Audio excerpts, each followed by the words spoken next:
तो प्यारे बच्चों, इस वीडियो में डिस्कस करेंगे डीओई की तरफ से प्रोवाइड किए गए क्लास 9th के लिए mission mathematics question of the day की वर्कशीट को, जो कि 31/7/2024 डेट के लिए है।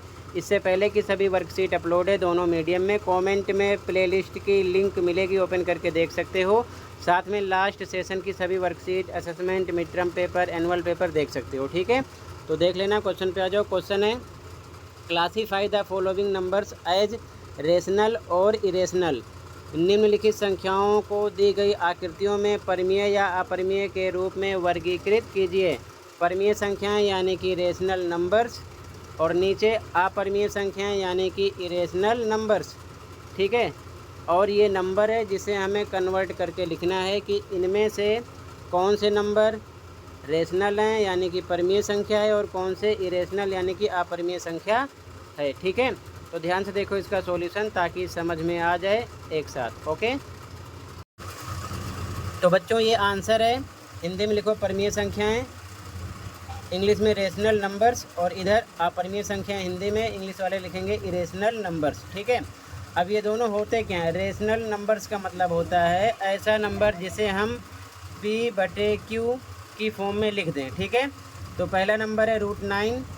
इसको सॉल्व करोगे तो 3 × 3 हो जाएगा, यानी कि 3 बाहर निकलेगा, और 3 को हम 3/1 लिख सकते हैं, यानी कि ये रेशनल नंबर है। इसी प्रकार अगला नंबर है 2√7 अपॉन में 7√7।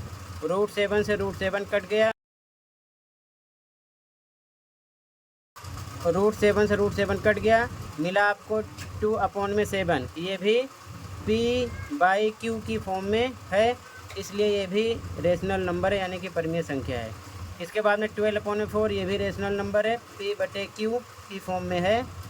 -10, इसको हम लिख सकते हैं -10 अपॉन में 1। इसे भी हम P/Q की फॉर्म में लिख सकते हैं, इसलिए ये भी आपका रेशनल नंबर है। -5/4, ये भी रेशनल नंबर है। 0.8, ये भी आपका रेशनल नंबर है, क्योंकि इसे हम फ्रैक्शन में कन्वर्ट कर सकते हैं।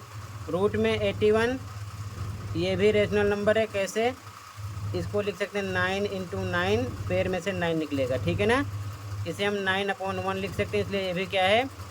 रेशनल नंबर है, यानी इसे हम P/Q की फॉर्म में लिख सकते हैं। ठीक है, उसके बाद में 0.58333333, यानी बार बार रिपीट हो रहा है। ठीक है, ये भी आपका रेशनल नंबर है, यानी कि परमीय संख्या है, क्योंकि ये नॉन टर्मिनेटिंग रिपीटिंग नंबर है। ठीक है, ये नॉन टर्मिनेटिंग रिपीटिंग नंबर है। ठीक है, ये चीज़ ध्यान में रखना।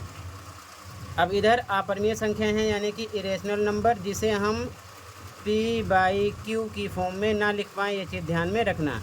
तो 2π, ये आपका इरेशनल नंबर है, यानी कि अपरिमेय संख्या है। √5, ये भी अपरिमेय संख्या है। 2.51, 511, 511, इसी प्रकार ये बढ़ रहा है, तो ये भी अपरिमेय संख्या है, क्योंकि इसे हम P/Q की फॉर्म में नहीं लिख सकते हैं। ठीक है, तो ये आपका आंसर हो जाएगा। तो इस साइड सभी परमीय संख्याएं हैं, जिसे हम P/Q की फॉर्म में लिख सकते हैं, और इस साइड अपरिमेय संख्याएं यानी कि इरेशनल नंबर्स हैं, जिसे हम P/Q की फॉर्म में नहीं लिख सकते हैं। ठीक है, ये आपका आंसर हो जाएगा। इसी के साथ ये वर्कशीट कंप्लीट है। कहीं पर कोई डाउट है कमेंट कर सकते हो। आज की वीडियो में इतना ही था, मिलते हैं अगली वीडियो में। Thank you for watching and take care.